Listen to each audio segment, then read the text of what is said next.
Thank you, Mr. President. Mr. President, with me today are two of my colleagues from my Senate office, Mr. John Lowry and Mr. Jackson Bewley.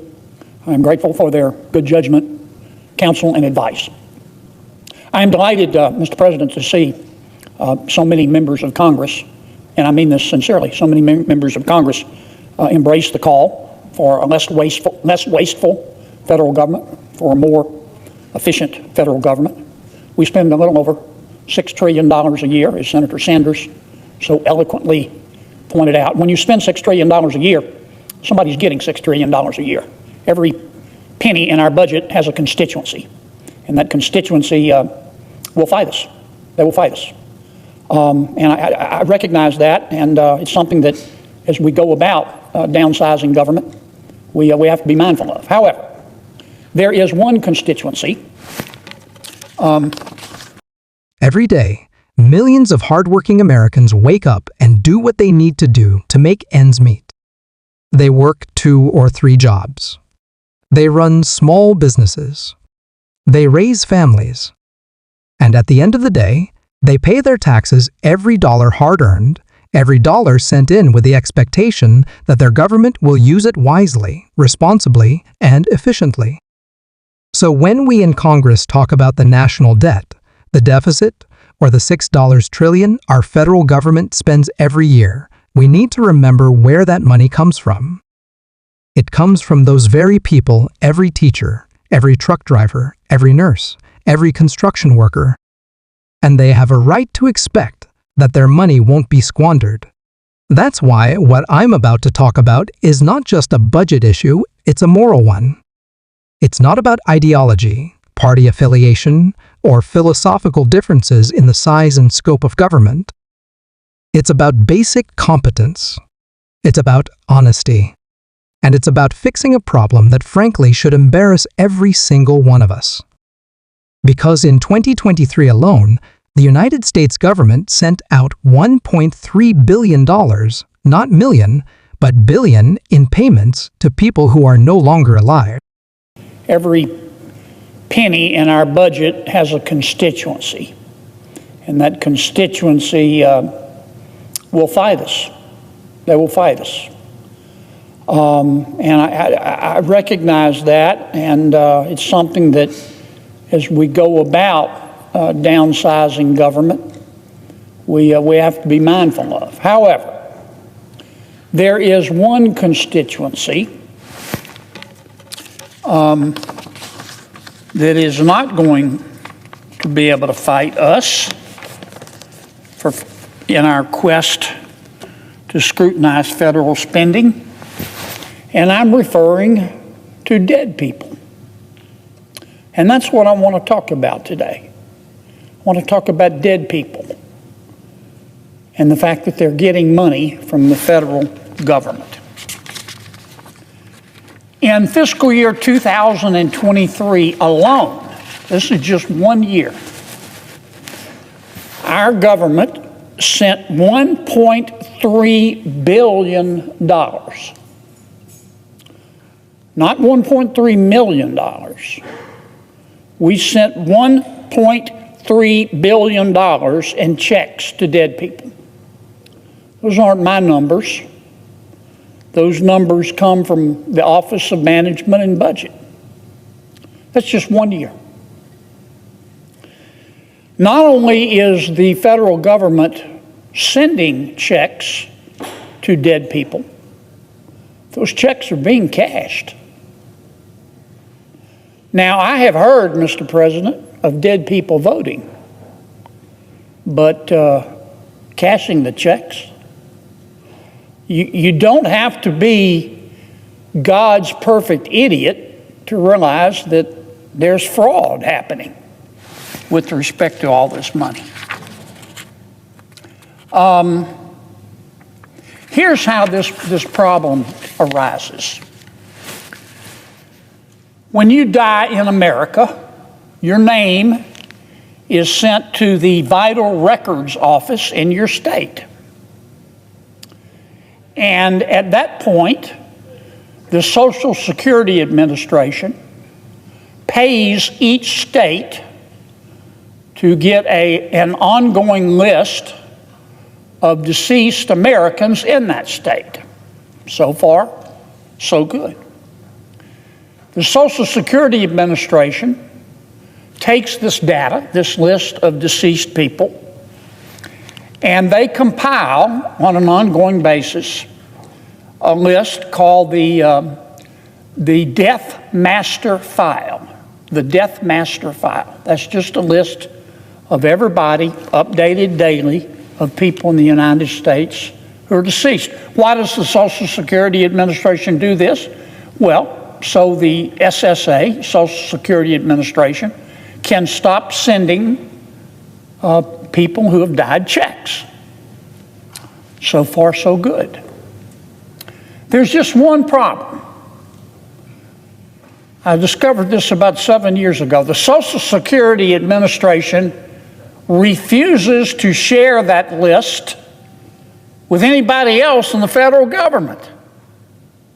They won't share it with any other federal agencies, many of which send out checks. You heard me correctly. Dead people. Now, if that doesn't make your jaw drop, let me put it another way. Our government is writing checks to ghosts. And worse, those checks are being cashed.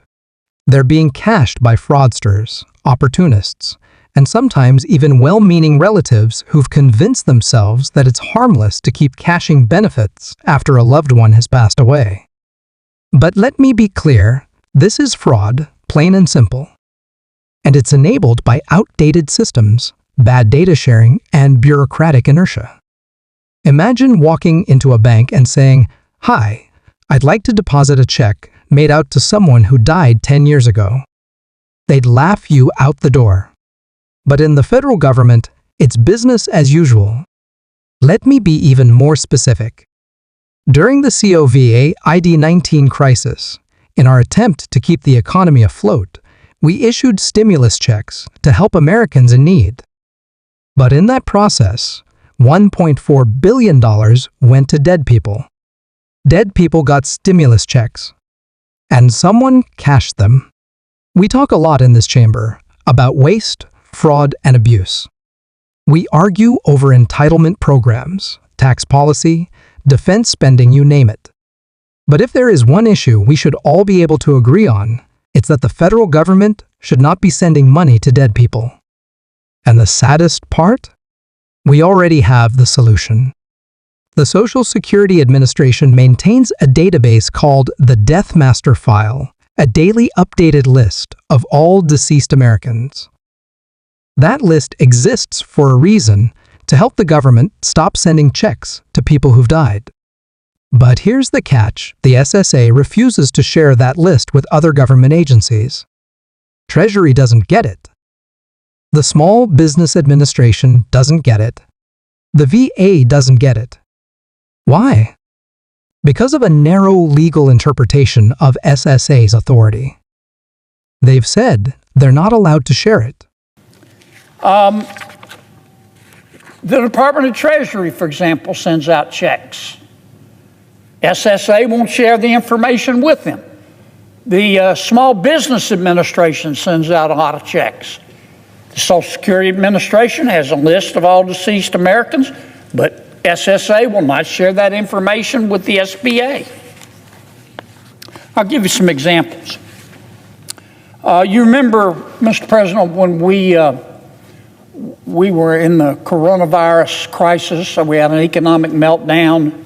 We sent stimulus checks to Americans to try to keep the economy on its feet. We paid $1.4 billion to dead people, and they cashed the checks.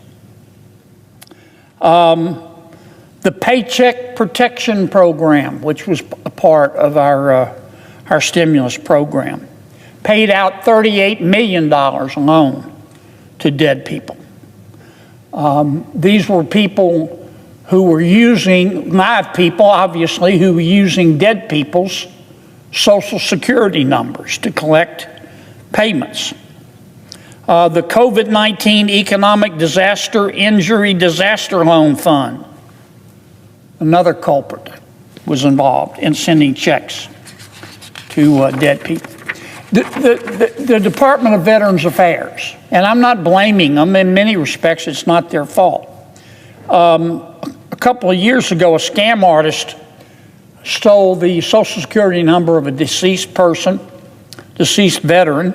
and received about $825,000 in checks from 1997 to 2024.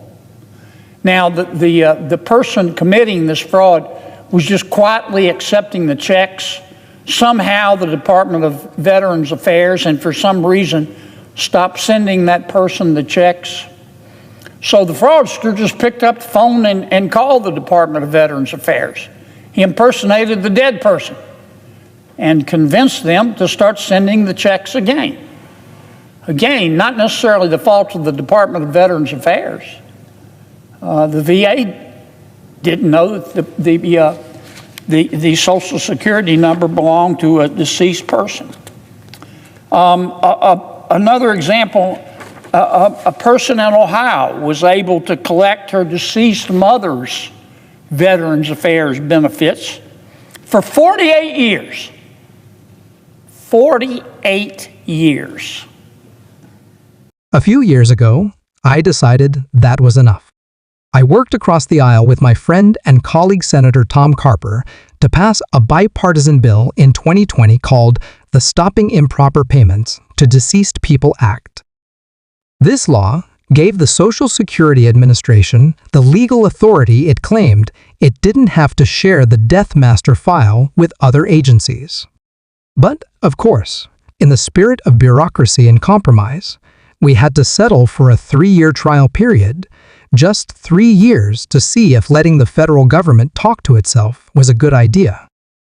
That trial started in December 2023. But unless we act now, that authority will expire in 2026. So today, I'm here to make the case for a permanent fix. My new bill, the Ending Improper Payments to Deceased People Act, would make that authority permanent. It would ensure that every agency in the federal government has access to the same data so that we don't send another dime to someone who has passed away. Because, let's be honest, this isn't hard. This isn't controversial. This isn't ideological. It's just common sense. And it's long past time we stopped playing whack-a-mole with fraud and waste and actually fixed the system at its root. If we can't get this done, if we can't stop sending checks to dead people, then I think the American people have every right to ask, what can this government do? And they'd be right to ask. So, as we move forward with our legislative agenda, yes, the NDAA, the continuing resolution, flood insurance, and all of the other essential business, I want to make sure we don't lose sight of the basics, of the easy wins, of the fixes that don't take a miracle, just the political will to do what's right. Because the American people are watching. And frankly, they deserve better.